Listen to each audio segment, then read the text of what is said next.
ಗೋವಿಂದಾಯ ನಮಃ. ಎಲ್ಲರಿಗೂ ಶಿವರಾತ್ರಿಯ ಶುಭಾಶಯಗಳು. ನಾವು ಶಿವಲಿಂಗವನ್ನು ಪೂಜೆ ಮಾಡ್ತೀವಿ. ವರ್ಷದಲ್ಲಿ ಹೇಳಬೇಕು ಅಂದರೆ ವರ್ಷ ಪೂರ್ತಿ ಶಿವನ ಪೂಜೆ ಮಾಡದೇ ಇದ್ರೂ ಕೆಲವರು ಈ ಶಿವರಾತ್ರಿಗೆ ಮಾತ್ರ ಶಿವನ ಗಟ್ಟಿಯಾಗಿ ಹಿಡ್ಕೊಂಡು ಬಿಡ್ತೀವಿ ಅಲ್ವಾ. ಸೊ ಪೂಜೆ ಮಾಡಬೇಕಾದ್ರೂ ಶಿವನನ್ನು ಮಣ್ಣಿಂದಲೇ ಮಾಡಿರಿ ಅಥವಾ ಕಲ್ಲಿನ ಶಿವಲಿಂಗ ಆದರೂ ಪರವಾಗಿಲ್ಲ, ನಿಮ್ಮ ಹತ್ರ ಯಾವ ಲೋಹದ ಶಿವಲಿಂಗ ಇದ್ದರೂ ಸಹ ಪೂಜೆ ಮಾಡಿ ಪರವಾಗಿಲ್ಲ. ಆದರೆ ಈಗೀಗ ಜಾಸ್ತಿ ಆಗ್ತಾ ಇರುವಂಥ ಈ ಬಾಬಾಗಳೇನು ಶಿವಲಿಂಗವನ್ನು ಬಾಯಲ್ಲಿ ತೆಗೆಯೋದು, ಸೊ ಇದೆಲ್ಲ ಅಪಚಾರ, ಏನು ಪವಿತ್ರತೆ ಇರೋದಿಲ್ಲ. ಎಂಜಿಲ್ ಶಿವಲಿಂಗನ ಪೂಜೆ ಮಾಡಬೇಕಾ? ಈಗೀಗ ಶಿವರಾತ್ರಿಗಳಲ್ಲೆಲ್ಲ ಶಿವರಾತ್ರಿ ಬಂದರೆ ಸಾಕು ಈ ಬಾಬಾಗಳ ಸಂಖ್ಯೆ ಜಾಸ್ತಿ ಆಗಿಬಿಡ್ತಾರೆ. ಈಗ ನಮ್ಮಲ್ಲಿ ಮುತ್ಯಗಳು, ಬಾಬಾಗಳು ಇವರೆಲ್ಲ ಜಾಸ್ತಿ ಆಗಿಬಿಟ್ಟವ್ರೆ. ಇವಾಗ ನಾನೊಂದು ಹೇಳೋದು, ದೇವ್ರಿಗಿಂತ ಇವರೆಲ್ಲ ದೊಡ್ಡವರ? ಸೊ ನಾವು ಹಿಂದೂಗಳು ಹೇಗೆ ಅಂದರೆ ಹಿಂದೂಗಳು ಹೆಂಗೆ ಮೋಸ ಹೋಗ್ತಾ ಇದ್ದೀವಿ ಅಂದರೆ, ನಮ್ಮಷ್ಟು ಮೂರ್ಖರು ಇನ್ಯಾರೂ ಇಲ್ಲ ಬಿಡ್ರಿ. ಹೇಳಬೇಕು ಅಂದರೆ ಈ ಬಾಬಾಗಳು ಬಾಯಲ್ಲಿ ಶಿವಲಿಂಗವನ್ನು ತೆಗಿತೀನಿ, ಅದನ್ನು ತೆಗಿತೀನಿ ಅಂತ ಏನೋ ಒಂದು ಪವಾಡ ಮಾಡಿಬಿಟ್ರೆ ಸಾಕು, ನಾವು ಹೋಗಿ ಅವ್ರ ಹತ್ರ ಕುತ್ಕೊಳ್ಳೋದು ಸಾಲಾಗಿ. ಅವನ ಶಿವಲಿಂಗನ ಎಲ್ಲಿಂದ ತೆಗಿತಾನೆ, ಎಲ್ಲಿ ಯಾವಾಗ ಬಾಯಿಯೊಳಗೆ ಹಾಕ್ಕೊತಾನೆ, ಯಾವಾಗ ತೆಗಿತಾನೆ. ಸೊ ಇದನ್ನೆಲ್ಲ ತೋರಿಸ್ಬಿಟ್ರೆ ಇದು ದೊಡ್ಡ ಪವಾಡ ಆಗಿಬಿಡುತ್ತೆ ನಮಗೆ. ನಮ್ಮಂಥ ಮೂರ್ಖರು ಇನ್ಯಾರೂ ಇಲ್ಲ. ಶಿವರಾತ್ರಿಯಲ್ಲಿ ನಾವು ಶಿವನ ಪೂಜೆ ಮಾಡಬೇಕು. ಹಾಗಂತ ಹೋಗಿ ಬಾಬಾಗಳ ಹತ್ರ, ಮುದ್ದೆಗಳ ಹತ್ರ ಕುತ್ಕೊಳ್ಳೋದಂತಲ್ಲ. ಉಪವಾಸ ಮಾಡಿ. ಉಪವಾಸ ಅಂದರೆ ಸಂಸ್ಕೃತ ಪದ. ಉಪ ಅಂದರೆ ಹತ್ತಿರ, ವಾಸ ಅಂದರೆ ಇರೋದು ಅಂತ. ಹತ್ತಿರ ಇರೋದು. ಹೇಗೆ ಹತ್ತಿರ ಇರೋದು? ದೇವ್ರ ಹತ್ರನೇ ಕೂತ್ಕೊಂಡಿರೋದು ಅಂತಲ್ಲ. ದೇವ್ರ ಹತ್ರ ಇರೋದು ಅಂದರೆ ದೇವ್ರ ಜಪ ಮಾಡಿಕೊಂಡು, ದೇವ್ರ ನಾಮಸ್ಮರಣೆ ಮಾಡಿಕೊಂಡು, ದೇವರ ಸ್ತೋತ್ರಗಳನ್ನು, ನಾಮಗಳನ್ನು ಹೇಳ್ಕೊಂಡು, ನಾವು ಮಾಡುವಂಥ ಕೆಲಸದಲ್ಲಿ ದೇವ್ರನ್ನ ನೋಡಿಕೊಂಡು ಇರೋದು. ಇದನ್ನೇ ಉಪವಾಸ ಅಂತ ಕರೀತಾರೆ. ಸೊ ಅದು ಕಾಲಕ್ರಮೇಣವಾಗಿ ಏನೂ ತಿಂದೇನೆ, ಹೊಟ್ಟೆಗೇನು ತಿಂದೇನೆ ಇರೋದು ಅನ್ನೋದು ಆಗೋಯ್ತು. ಉಪವಾಸ ಅಂದರೆ ಅದಲ್ಲ. ಉಪವಾಸ ಅಂದರೆ ಇದೇನೆಂದರೆ ನಾವು ಹೊಟ್ಟೆ ಹಸ್ಕೊಂಡು ಇರೋದು. ಇದೇನೆಂದರೆ ಇದು ಕೂಡ ಒಂದು ರೀತಿಯಲ್ಲಿ ಉಪವಾಸ ಅಂತ ಕರೀತಾರೆ. ಸೊ ಇದನ್ನು ಆಚರಿಸ್ಕೊಂಡು ಏನೋ ಒಂದು ಲೋಟ ನೀರು, ಹಾಲು, ಹಣ್ಣು ಏನಾದರೂ ಒಂದು ತಿನ್ಕೊಂಡು ಇದು ಮಾಡಬೇಕು. ಇನ್ನೊಂದು ಶಾಸ್ತ್ರ ಏನು ಹೇಳುತ್ತಂದರೆ, ಹೊಟ್ಟೆ ಹಸಿಯಿಂದ ಪೂಜೆ ಮಾಡಬಾರ್ದು ಅಂತ ಹೇಳ್ತಾರೆ ಯಾವತ್ತು. ಅದು ಬೇರೆ ಕಾರ್ಯಗಳಿಗೆ ಸಮ ಅಂತ ಹೇಳ್ತಾರೆ. ಸೊ ದೇವ್ರ ಪೂಜೆಗೆ ಯಾವತ್ತು ಹೊಟ್ಟೆಗೇನು ಇಲ್ಲದೆ ಪೂಜೆ ಮಾಡಬಾರ್ದು. ಏನಾದರೂ ಒಂದು ಫಲಹಾರ ಏನಾದರೂ ಹಣ್ಣು ಏನಾದರೂ ತಿಂದು ನಾವು ದೇವ್ರಿಗೆ ಪೂಜೆ ಮಾಡ್ಬೋದು. ಸೊ ನಾವೆಲ್ಲ ನೋಡ್ತಾ ಇರೋ ಹಾಗೆ ಇವಾಗ ಬಾಬಾಗಳೆಲ್ಲ ಜಾಸ್ತಿ ಆಗಿದ್ದರು. ಬಾಬಾಗಳೇ ಅಂತಲ್ಲ, ನಮ್ಮ ಕಳ್ಳಸ್ವಾಮಿಗಳು, ಕಳ್ಳಪೂಜಾರಿಗಳೆಲ್ಲ ಜಾಸ್ತಿ ಆಗಿಬಿಟ್ರು. ಶಿವರಾತ್ರಿ ಆಗಿರಲಿ, ಯುಗಾದಿ ಆಗಿರಲಿ, ಏನೇ ಒಂದು ಹಬ್ಬ ಆದ್ರೂ ಇವ್ರುಗಳ ಸಂಖ್ಯೆ ಜಾಸ್ತಿ ಆಯಿತು. ಆದರೆ ನಮ್ಮ ಅಂಧಭಕ್ತರು ಅಂತ ಕರೀತಾರೆ ಗೊತ್ತಾ. ಈಗ ಯಾವುದಾದ್ರೂ ಒಂದು ಮೀಮ್ಸು ಇನ್ಸ್ಟಾಗ್ರಾಮಲ್ಲೋ ಫೇಸ್ಬುಕ್ಕಲ್ಲೋ ಯಾವುದಾದ್ರೂ ಒಂದು ಮೀಮ್ಸ್ಗಳು ಬರ್ತಾಯಿದ್ರೆ ದೇವ್ರಗಳ ಬಗ್ಗೆ, ಅದ್ರ ಕೆಳಗೆ ನೀವು ಕಮೆಂಟ್ಸಲ್ಲಿ ನೋಡಿ, ಅಂಧಭಕ್ತರು ಅಂತ ಹಾಕಿರ್ತಾರೆ. ಯಾಕಂದ್ರೆ ಅಂಧಭಕ್ತರು ಅಂತ ಹಾಕ್ತಾರೆ ಅಂದರೆ, ನಮ್ಮ ಜನ ಈ ಥರ ಮೂರ್ಖತ್ವದಲ್ಲಿ ಬೆಳೆದಿರೋದ್ರಿಂದನೇ ಅಂಧಭಕ್ತರು ಅಂತ ಕರೀತಾರೆ. ಸೊ ಇದೆಲ್ಲ ಅರ್ಥ ಮಾಡ್ಕೊಳ್ಳಿ. ಶಿವಲಿಂಗ ಬಾಯಲ್ಲಿ ತೆಗಿತಾನೆ, ಅದ್ರಲ್ಲಿ ತೆಗಿತಾನೆ ಅಂದರೆ ಒಂದೇ ಒಂದು ಕೇಳಿ ನೀವು, ಸರಿ ಶಿವಲಿಂಗ ತೆಗಿತೀರಾ ಬಾಯಿಂದ, ನೆಕ್ಸ್ಟ್ ಟೈಮು ಕೊಹಿನೂರು ವಜ್ರ ತೆಗಿರಿ ಬಾಯಿಂದ ಅಂತ ಅವ್ನು ಯಾರೋ ಕಮೆಂಟ್ ಹಾಕಿದ್ದ ಆ ಥರ ಒಂದು ವೀಡಿಯೋಗೆ. ಸರ್ ಇವ್ರನ್ನ ನೆಕ್ಸ್ಟು ಕೊಹಿನೂರು ವಜ್ರನ ಕೇಳಿ ಬಾಯಿಂದ ಅಂತ. ಸೊ ಆ ಥರ ನೀವು ಕೇಳೋಕ್ಕೆ ಶುರು ಮಾಡಿ. ಪ್ರಶ್ನೆ ಮಾಡೋದನ್ನು ಮೊದಲು ಸನಾತನ ಧರ್ಮ ಕಲಿಸುತ್ತೆ. ಪ್ರಶ್ನೆ ಯಾವತ್ತೂ ನೀವು ಮಾಡಲ್ವೋ ಅಲ್ಲಿವರೆಗೂ ನೀವು ಉದ್ಧಾರ ಆಗೋದಿಲ್ಲ. ಯಾಕಂದರೆ ಮುಸ್ಲಿಮಲ್ಲಾಗಲಿ, ಕ್ರಿಶ್ಚಿಯಾನಿಟಿಲಾಗಲಿ ಎರಡರಲ್ಲೂ ಪ್ರಶ್ನೆ ಮಾಡೋ ಹಕ್ಕಿಲ್ಲ. ಅವ್ರಿಗೆ ದೇವರ ಹಕ್ಕೇ ಕೊಟ್ಟಿಲ್ಲ. ಅವರ ಪುಸ್ತಕಗಳಲ್ಲಿ, ಗ್ರಂಥಗಳಲ್ಲಿ ತೆಗೆದು ನೋಡಿದ್ರೆ ಪ್ರಶ್ನೆ ಮಾಡಬಾರ್ದು ದೇವರನ್ನು. ನಾನು ದೇವರು, ನಾನು ಸೃಷ್ಟಿ ಮಾಡಿರೋದು ಹೀಗೆ ಇದೆ, ಅದು ಯಾಕೆ ಹಂಗಾಯಿತು ಅಂತ ಕೇಳೋ ಹಕ್ಕು ನಿನಗಿಲ್ಲ ಅಷ್ಟೇ. ಆದರೆ ನಮ್ಮ ಸನಾತನ ಧರ್ಮದಲ್ಲಿ ಹಾಗಲ್ಲ. ನಿನಗೆ ಡೌಟ್ಸ್ ಬಂದರೆ ನೀನು ದೇವರಿಗೆ ಪ್ರಶ್ನೆ ಹಾಕಿ ಕೇಳಬೇಕು, ಆಯಿತಾ. ದೇವರೇ ನಿಮಗೆ ಏನು ಹೇಳೋದು, ಅದು ಒಂದು ವರನೋ ಅಥವಾ ಒಂದು ಆಪ್ಷನ್ ಏನೋ ಒಂದು ದೇವರು ನಮಗೆ ಫ್ರೀಯಾಗಿ ಕೊಟ್ಟಿರುವಂಥದ್ದು. ಯಾಕಂದರೆ ಜ್ಞಾನಕ್ಕೆ ಸಂಬಂಧಿಸಿದ್ದು. ಜ್ಞಾನ ಪಡ್ಕೋಬೇಕು ಅಂದರೆ ಏನನ್ನು ಕೇಳದೆ ನಮ್ಗೆ ಜ್ಞಾನ ಬರೋದಿಲ್ಲ. ಏನೋ ಕೇಳದೆ ಮಾಡಿದ್ರೆ ಇದೇ ರೀತಿ ನಾವು ಮೂರ್ಖರೇ ಆಗೋದು, ಕುರಿಗಳಾಗ್ಬಿಡ್ತೀವಿ. ಸೊ ಹಂಗಲ್ಲ. ಏನಾದರೂ ನಾವು ಅದ್ರ ಬಗ್ಗೆ ತಿಳ್ಕೊಳ್ಬೇಕು ಅಂದರೆ ನಾವು ಅದ್ರ ಬಗ್ಗೆ ಕೇಳಿದಾಗ ಮಾತ್ರ ನಮ್ಗೆ ಅದ್ರ ಬಗ್ಗೆ ಗೊತ್ತಾಗುತ್ತೆ. ಅದ್ರ ಬಗ್ಗೆ ಪ್ರಶ್ನೆ ಮಾಡಿದ್ರೆ ಮಾತ್ರ ನಮ್ಗೆ ಅದ್ರ ಬಗ್ಗೆ ಗೊತ್ತಾಗುತ್ತೆ. ಸೊ ನಾವು ಪ್ರಶ್ನೆ ಮಾಡಲಿಲ್ಲ ಅಂದರೆ ನಮ್ಗೆ ಅದ್ರ ಬಗ್ಗೆ ಗೊತ್ತಾಗೋದೇ ಇಲ್ಲ. ದಯವಿಟ್ಟು ಹಿಂದೂಗಳು, ಸನಾತನಿಗಳು ದಯವಿಟ್ಟು ಸ್ವಲ್ಪ ಜ್ಞಾನ ಬೆಳೆಸ್ಕೊಳ್ಳಿ. ಸನಾತನ ಧರ್ಮ ಅಂದ್ರೇ ಜ್ಞಾನ. ಇವತ್ತು ಏನು ಟೆಕ್ನಾಲಜಿ ಎಲ್ಲ ಯೂಸ್ ಮಾಡ್ತಾ ಇದ್ದಾರೆ, ಎಲ್ಲ ಕ್ರಿಶ್ಚಿಯನ್ಸ್ ಹೇಳ್ಕೊಳ್ತಾರೆ ನಾವು ಮಾಡಿದ್ದು ಅಂತ. ಸೊ ಎಲ್ಲ ನಮ್ಮ ಗ್ರಂಥಗಳಲ್ಲಿ ನಮ್ಮ ಪೂರ್ವಿಕರು, ನಮ್ಮ ಋಷಿಮುನಿಗಳು ಎಲ್ಲವನ್ನ ಕಂಡಿಡಿದು ಅದರಲ್ಲಿ ಶ್ಲೋಕಗಳ ಮೂಲಕ ರಚಿಸಿರೋದ್ರಿಂದ ಅದನ್ನೆಲ್ಲ ತೊಗೊಂಡೋಗಿ ಅದನ್ನು ಒಂದು ಫಾರ್ಮುಲಾಗಳನ್ನಾಗೆಲ್ಲ ಮಾಡಿಕೊಂಡು ಏನೇನೋ ದೊಡ್ಡದಾಗಿ ಕಥೆಗಳು ಮಾಡ್ಕೊಂಡು ಇವತ್ತು ಟೆಕ್ನಾಲಜಿ ಇಷ್ಟೆಲ್ಲ ಮುಂದುವರಿತು ಬಿಟ್ಟರೆ ಎಲ್ಲವನ್ನು ನಾವೇ ಮಾಡ್ದು ಅಂತ ಅಂದ್ಕೊಳ್ತಾರೆ. ಸೊ ಅದೆಲ್ಲ ಯಾವುದೇ ದೊಡ್ಡ ಮೂಢನಂಬಿಕೆ ಅಂದರೆ ಇದೇ ದೊಡ್ಡ ಮೂಢನಂಬಿಕೆ, ಇನ್ನೇನು ಇಲ್ಲ. ಎಲ್ಲ ನಾವೇ ಮಾಡಿದ್ದು ಅನ್ನೋದೇ ಮೂಢನಂಬಿಕೆ. ಎಲ್ಲವನ್ನು ನೀನೇನು ಮಾಡಿದ್ರೂ ಈ ಭೂಮಿಯಲ್ಲಿ ಏನಿದೆಯೋ ಅದನ್ನು ತಗೊಂಡು ಮಾತ್ರ ನೀನು ಮಾಡಿದೆ. ಹೊರಗಡೆಯಿಂದ ಏನೂ ತೊಗೊಂಡು ನೀನು ಮಾಡಲಿಲ್ಲ. ಆದರೆ ನೀನು ಮಾಡಿದ್ದು ಏನಕ್ಕೆ ಉಪಯೋಗ? ಪರಿಸರಕ್ಕೆ ಏನಾದರೂ ಉಪಯೋಗ ಇದೆಯಾ? ಮನುಷ್ಯ ನಿನಗೆ ಮಾತ್ರ ಉಪಯೋಗ ಆಗ್ತಾಯಿದೆ ಬಿಟ್ಟರೆ ನಿನಗೆ ಉಪಯೋಗ ಆಗ್ತಿಲ್ಲ. ಸೊ ಹಂಗಲ್ಲ. ನಮಗೆ ಸನಾತನ ಧರ್ಮದಲ್ಲಿ ಹೇಳ್ಕೊಟ್ಟಿದ್ದೆ ಭಕ್ತಿ ಮಾರ್ಗದಲ್ಲಿರೋದೇ ಸೈನ್ಸು. ಸೊ ಇದನ್ನೆಲ್ಲ ನಾವು ಅರ್ಥ ಮಾಡ್ಕೊಳ್ಬೇಕು. ಸನಾತನ ಧರ್ಮ ಅಂದ್ರೇ ವಿಶೇಷ ಜ್ಞಾನ, ಅಂದರೆ ವಿಜ್ಞಾನ, ಜ್ಞಾನ ಭಂಡಾರವೇ ಸನಾತನ ಧರ್ಮ. ಇದನ್ನೆಲ್ಲ ಅರ್ಥ ಮಾಡ್ಕೊಳ್ದೆ ಇವತ್ತು ಸನಾತನ ಧರ್ಮದಲ್ಲಿರೋ ಹಿಂದೂಗಳೇ ಮೂಢನಂಬಿಕೆಗಳನ್ನ ಆಚರಿಸ್ತಾ ಮೂರ್ಖತ್ವದಿಂದ ಬದುಕ್ತಾ ಮೂರ್ಖರಾಗಿದ್ದಾರೆ. ಸೊ ಇದನ್ನೆಲ್ಲ ನಾವೇ ಸರಿಪಡಿಸ್ಕೋಬೇಕು. ಅದಕ್ಕೋಸ್ಕರ ನಾವೆಲ್ಲ ಸರಿಪಡಿಸ್ಕೋಬೇಕು ಅಂತಲೇ ಕೆಲವರೆಲ್ಲ ನಮ್ಮಂಥವ್ರು ಒಂದೊಂದು ವೀಡಿಯೋಗಳ ಮೂಲಕ ಆಗಲಿ ಯಾವುದು ತಪ್ಪು ಯಾವುದು ಸರಿ ಅನ್ನೋದನ್ನು ತಿಳಿಸ್ಕೊಡೋ ಪ್ರಯತ್ನವನ್ನು ಮಾಡ್ತಾಯಿದ್ದಾರೆ. ಆದರೂ ನಮ್ಮ ಜನ ಏನು ಗೊತ್ತಾ, ಅದರಲ್ಲಿ ಏನು ಹೇಳೋದು, ಈ ಕೆಟ್ಟು ಬುದ್ಧಿ ಬಿಡಲ್ಲ, ಕೈ ಸುಮ್ಮನೆ ಇರಲ್ಲ.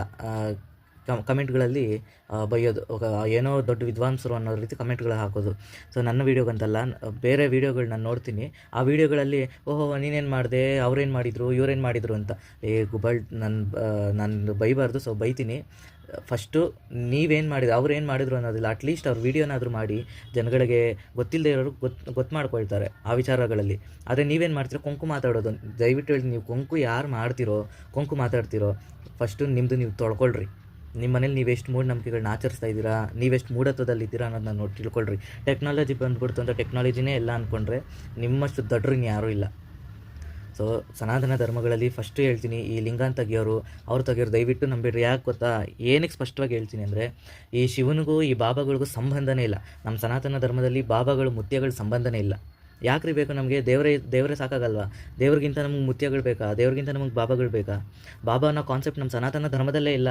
ಅಟ್ಲೀಸ್ಟ್ ನೋಡಬೇಕು ಅಂದರೆ ಸಾಯಿಬಾಬಾನು ನಮ್ಮ ದೇವರಲ್ಲ, ಸಾಯಿಬಾಬಾ ದೇವರೇ ಅಲ್ಲ. ಸಾಯಿಬಾಬಾ ಒಂದು ಗುರುಗಳ ಸ್ಥಾನದಲ್ಲಿ ಏನೋ ಪವಾಡ ಮಾಡಿದ್ರು ಅದು ಮಾಡಿದ್ರು ಅಂತ ಇದು ಮಾಡ್ತಾರೆ ಅಷ್ಟೇ, ಬಿಟ್ಟರೆ ಸಾಯಿಬಾಬಾ ನಮ್ಮ ಸನಾತನ ಧರ್ಮದ ದೇವರಲ್ಲ. ಯಾವುದೇ ನಮ್ಮ ಶಾಸ್ತ್ರದಲ್ಲೂ ಸಾಯಿಬಾಬಾ ಉಲ್ಲೇಖ ಇಲ್ಲ. ಈ ಬಾಬಾಗಳೆಲ್ಲ ನೋಡಿದ್ರೆ ಇವಾಗ ಬೂದಿಗಳನ್ನ ಕೊಡೋದು, ವಿಭೂತಿಗಳನ್ನ ಕೊಡೋದು. ಸಾಕ್ಷಾತ್ ಕೈಲಾಸದಲ್ಲಿ ಕುಳಿತಿರೋ ಮಹಾದೇವನೇ ಯಾರಿಗೂ ವಿಭೂತಿ ಕೊಟ್ಟಿಲ್ಲ, ಬೂದಿ ಎರಚಿಲ್ಲ. ಇವರೆಲ್ಲರಿಗೂ ವಿಭೂತಿ ಕೊಡೋ ನೆಪದಲ್ಲಿ ಎಲ್ಲರಿಗೂ ಬೂದಿ ಎರಚ್ತಾವ್ರೆ. ಇದು ನಮ್ಮ ಜನಗಳಿಗೆ ಅರ್ಥ ಆಗ್ತಿಲ್ಲ. ಸೊ ಶಿವರಾತ್ರಿ ದಿವಸ ಶಿವನ ಪ್ರಾರ್ಥನೆ ಮಾಡ್ಕೊಳ್ಳಿ, ಆ ಈಶ್ವರನ ಪ್ರಾರ್ಥನೆ ಮಾಡ್ಕೊಳ್ಳಿ. ನೀವು ಕೃಷ್ಣನನ್ನು ಮುಗಿದು ಕೃಷ್ಣನನ್ನು ನೋಡಿ ಶಿವ ಅಂತಂದರೂ ಓಕೆ, ಶಿವನನ್ನು ನೋಡಿ ಕೃಷ್ಣ ಅಂತ ಪೂಜೆ ಮಾಡಿದ್ರು ಓಕೆ. ಯಾಕಂದರೆ ಶೈವರು ವಿಷ್ಣು ಮತ್ತು ಶಿವ ಬೇರೆ ಅಂತ ಪೂಜೆ ಮಾಡ್ತಾರೆ, ಇಬ್ಬರು ಒಂದೇ ಅಲ್ಲ ಅಂತಾರೆ. ವೈಷ್ಣವರು ಸಹ ವಿಷ್ಣುವು ಮತ್ತು ಶಿವನು ಇಬ್ಬರು ಒಂದೇ ಅಲ್ಲ ಅಂತಾರೆ. ಆದರೆ ಸಾಕ್ಷಾತ್ ವಿಷ್ಣು ಆಗಲಿ ಶಿವ ಆಗಲಿ ಅವರ ಪುರಾಣಗಳಲ್ಲಿ ಹೇಳ್ಕೊಂಡಿದ್ದಾರೆ, ಅವರ ಗ್ರಂಥಗಳಲ್ಲಿ, ಅವರ ಒಂದು ಮಹಿಮೆಯ ಗ್ರಂಥಗಳಲ್ಲಿ ಹೇಳ್ಕೊಂಡಿದ್ದಾರೆ. ಹರಿಹರ ಇಬ್ಬರು ಬೇರೆ ಅಲ್ಲ. ಹರಿಹರನ್ನ ಯಾರು ಬೇರೆ ಪಡಿಸಿ ಪೂಜೆ ಮಾಡ್ತಾರೋ ಅವ್ರಿಗೆ ನರಕ ಕಟ್ಟಿಟ್ಟು ಬಿಡ್ತಿ ಅಂತ ಹೇಳಿದ್ದಾರೆ. ಯಾಕಂದರೆ ಅದರಷ್ಟು ಪಾಪ ಇನ್ಯಾವುದೂ ಇಲ್ಲ. ಹರಿ ಅಂದರೂ ಅವನೇ, ಹರ ಅಂದರೂ ಅವನೇ. ಸೊ ಇಬ್ಬರು ವೈಷ್ಣವರಾಗಲಿ ಶೈವರಾಗಲಿ ಇಬ್ಬರು ಯಾವ ದೇವ್ರನ್ನ ಪೂಜೆ ಮಾಡಿದ್ರು ಆ ಪೂಜೆ ಸಲ್ಲೋದು ಒಬ್ಬನಿಗೇನೆ, ಈಶ್ವರನಿಗೆ ಮಾತ್ರ. ಈಶ್ವರ ಅಂದರೆ ಶಿವ ಅಂತಲ್ಲ. ಈಶ್ವರ ಅಂದರೆ ವಿಷ್ಣುನೂ ಆಗ್ತಾನೆ, ಶಿವನೂ ಆಗ್ತಾನೆ, ಅಮ್ಮನೂ ಆಗ್ತಾಳೆ, ಕಾಳಿನೂ ಆಗ್ತಾಳೆ, ಎಲ್ಲ ದೇವ್ರಿಗೂ ಸೇರುತ್ತೆ. ಈಶ್ವರ ಅಂದರೆ ಅದೊಂದು ದೇವರು, ನಿರಾಕಾರ ಸ್ವರೂಪ, ಅದೇ ಈಶ್ವರ ಅನ್ನೋದು. ಶಿವ ವಿಷ್ಣು ಇವ್ರಿಗೆಲ್ಲ ಆಕಾರ ಇದೆ. ಸೊ ಈಶ್ವರನಿಗೆ ನಿರಾಕಾರ ಸ್ವರೂಪ, ಅವನಿಗೆ ಆಕಾರ ಇಲ್ಲ. ಅವನು ಯಾವ ಆಕಾರದಲ್ಲಿ ಇರ್ತಾನೋ ಆ ಆಕಾರಕ್ಕೆ ಒಂದು ಹೆಸರನ್ನು ಕೊಟ್ಕೊಂಡಿದ್ದೀವಿ ಅಷ್ಟೇ. ಅದ್ರ ಪ್ರಕಾರ ನಮ್ಮ ಸಾಂಪ್ರದಾಯಗಳು ಪದ್ಧತಿಗಳು ಬಂದಿದೆ. ಆ ಪದ್ಧತಿಗಳನ್ನೇ ಸಾಂಪ್ರದಾಯಗಳನ್ನೇ ವೈಷ್ಣವ ಶೈವ ಹಾಗೆ ಹೀಗೆ ಅಂತ ಬೇರೆ ಬೇರೆ ಮಾಡ್ಕೊಂಡಿರೋದು. ಇಷ್ಟು ಬಿಟ್ಟರೆ ಇದನ್ನು ಅರ್ಥ ಮಾಡಿಕೊಂಡು ಚಾತುರ್ವರ್ಣ ವ್ಯವಸ್ಥೆ ಬಗ್ಗೆ ಕರೆಕ್ಟಾಗಿ ಅರ್ಥ ಮಾಡಿಕೊಂಡು ದೇವರನ್ನು ಪೂಜೆ ಮಾಡಿ. ನೀವು ಶಿವನನ್ನೇ ಪೂಜೆ ಮಾಡ್ತಿರೋ, ವಿಷ್ಣುವನ್ನೇ ಪೂಜೆ ಮಾಡ್ತಿರೋ, ಅದು ನಿಮಗೆ ಬಿಟ್ಟಿದ್ದು. ಒಟ್ಟಿನಲ್ಲಿ ಶಿವರಾತ್ರಿ, ಯುಗಾದಿ, ಸಂಕ್ರಾಂತಿ, ದಸರಾ, ದೀಪಾವಳಿ ಈ ಥರ ಒಳ್ಳೊಳ್ಳೆ ಸಾಂಪ್ರದಾಯಿಕ ನಮ್ಮ ಹಬ್ಬಗಳ ಟೈಮ್ಗಳಲ್ಲಿ ದಯವಿಟ್ಟು ಅಟ್ಲೀಸ್ಟ್ ಪ್ರತಿದಿನ ಅಲ್ಲದೆ ಹೋದರೂ ಈ ಹಬ್ಬಗಳ ಟೈಮಲ್ಲಾದರೂ ದೇವ್ರನ್ನ ಪೂಜೆ ಮಾಡ್ಕೊಳ್ಳಿ ಅಷ್ಟೇ. ನಾನು ಕೇಳೋದು ದೇವ್ರನ್ನೇ ನೆನೆಸ್ಕೊಳ್ಳಿ. ಅದು ಬಿಟ್ಟು ಈ ಬಾಬಾಗಳ ಹತ್ರ ದಯವಿಟ್ಟು ಹೋಗಬೇಡಿ. ದೇವಸ್ಥಾನಗಳಿಗೆ ಹೋಗಿ ಪ್ರಸಾದ ತಗೊಳ್ಳಿ. ಉಪವಾಸ ಇದ್ದವ್ರು ಪ್ರಸಾದ ತಿನ್ನಲ್ಲ ಅಂತ ಅಲ್ಲೋ ಜಂಬ ಮಾಡಬೇಡಿ. ಹೋಗಿ ಅಲ್ಲೂ ಪ್ರಸಾದ ಕೊಡ್ತಾರೆ, ಪ್ರಸಾದ ತಿನ್ನಿ, ಪರವಾಗಿಲ್ಲ. ಉಪವಾಸಕ್ಕೆ ದೇವಸ್ಥಾನದಲ್ಲಿ ಪ್ರಸಾದ ತಿನ್ನೋದು ನಿಮಗೆ ಉಪವಾಸಕ್ಕೆ ಯಾವುದೇ ರೀತಿ ಭಂಗ ಆಗೋದಿಲ್ಲ. ಯಾಕಂದರೆ ಅನ್ನಪೂರ್ಣೇಶ್ವರಿನ ಒಂದು ಪ್ರಸಾದದ ರೂಪದಲ್ಲಾದರೂ ನಿಮ್ಮ ಹತ್ರ ಬಂದರೆ ಅನ್ನಪೂರ್ಣೇಶ್ವರಿನ ಬೇಡ ಅಂತ ಹೇಳಬಾರ್ದು. ಅದಕ್ಕಿಂತ ಮಹಾಪಾಪ ಇನ್ಯಾವುದೂ ಇಲ್ಲ. ನೀವು ನಾನು ಉಪವಾಸ ಮಾಡಿ ಪುಣ್ಯ ಕಟ್ಕೊಳ್ತೀನಿ ಅಂತ ಅನ್ನನ ಬೇಡ ಅಂದು ಪಾಪ ಕಟ್ಕೊಳ್ಳೋದು ಅದು ತುಂಬ ದೊಡ್ಡ ಕೆಲಸ, ದೊಡ್ಡ ಪಾಪದ ಕೆಲಸ. ಸೊ ಆ ಥರ ಎಲ್ಲ ಮಾಡೋಕ್ಕೆ ಹೋಗ್ಬೇಡಿ. ದೇವರು ನಮ್ಗೆ ಎಷ್ಟು ಜ್ಞಾನ ಕೊಟ್ಟಿದ್ದಾನೋ ಅಷ್ಟಲ್ಲೇ ಬದುಕಬೇಕು. ಮೂಢನಂಬಿಕೆ ಇಟ್ಕೊಂಡು ಇದು ಮಾಡ್ಕೊಳ್ಬಾರ್ದು. ಜ್ಞಾನನ ಬೆಳೆಸ್ಕೋಬೇಕು. ಜ್ಞಾನ ಬೆಳೆಸ್ಕೊಳ್ಳೋದಕ್ಕೆ ಕೇಳಿ, ಒಳ್ಳೆಯದು ಕೆಟ್ಟದ್ದನ್ನು ಕೇಳಿ, ಯಾವುದು ಸರಿ ಯಾವುದು ತಪ್ಪು ಆಧಾರಿಲ್ಲಿ ಹೋಗಬೇಕು. ಈಗೆಲ್ಲ ಮಾಡ್ತಾ ಇರುವಂಥ ಆಚಾರಗಳು ಬರೀ ಮೂಢನಂಬಿಕೆಯಿಂದಾನೆ. ಸೊ ಇದೆಲ್ಲ ತಿಳ್ಕೊಂಡು ಜ್ಞಾನಬದ್ಧರಾಗಿ, ಸನಾತನ ಧರ್ಮದಲ್ಲಿ ಇದ್ದೀರಾ, ಜ್ಞಾನವಂತರಾಗಿ ಜೀವನ ಮಾಡಿ ಅಷ್ಟೇ ಹೇಳ್ಕೊತೀನಿ. ಹರ ಹರ ಮಹಾದೇವ ಅಂತ ಶಿವನನ್ನು ಧ್ಯಾನಿಸ್ತಾ, ಶಿವನ ಪೂಜೆಯನ್ನು ಮಾಡ್ತಾ ಇವತ್ತೆಲ್ಲರಿಗೂ ಶಿವರಾತ್ರಿ ಈ ಒಂದು ಸಣ್ಣ ವಿಷಯ ನಿಮಗೂ ತಲುಪುತ್ತೆ ಅಂತ ಅಂದ್ಕೊತೀನಿ. ಶಿವರಾತ್ರಿ ದಿವಸ ನಿಮಗೊಂದು ಒಳ್ಳೆ ವಿಷಯನ ನಾನು ನಿಮ್ಗೆ ತಿಳಿಸ್ಕೊಟ್ಟೆ ಅಂತ ನಾನು ಅಂದ್ಕೊತೀನಿ. ಈ ಶಿವರಾತ್ರಿ ದಿವಸ ಮತ್ತು ಇನ್ನೊಂದು ಸತಿ ಯಾವುದೇ ಬಾಬಾಗಳಾಗಲಿ ಮುತ್ಯಗಳ ಹತ್ರ ಆಗಲಿ ಹೋಗಲೇಬೇಡಿ. ಯಾಕೆ ಅವರು ದೇವರಿಲ್ವಾ? ದೇವ್ರು ಬಿಟ್ಟರೆ ದೇವ್ರಿಗಿಂತ ಅವ್ರೇನು ದೊಡ್ಡವರಾ? ಸೊ ದಯವಿಟ್ಟು ದೇವ್ರನ್ನೇ ನಂಬಿ.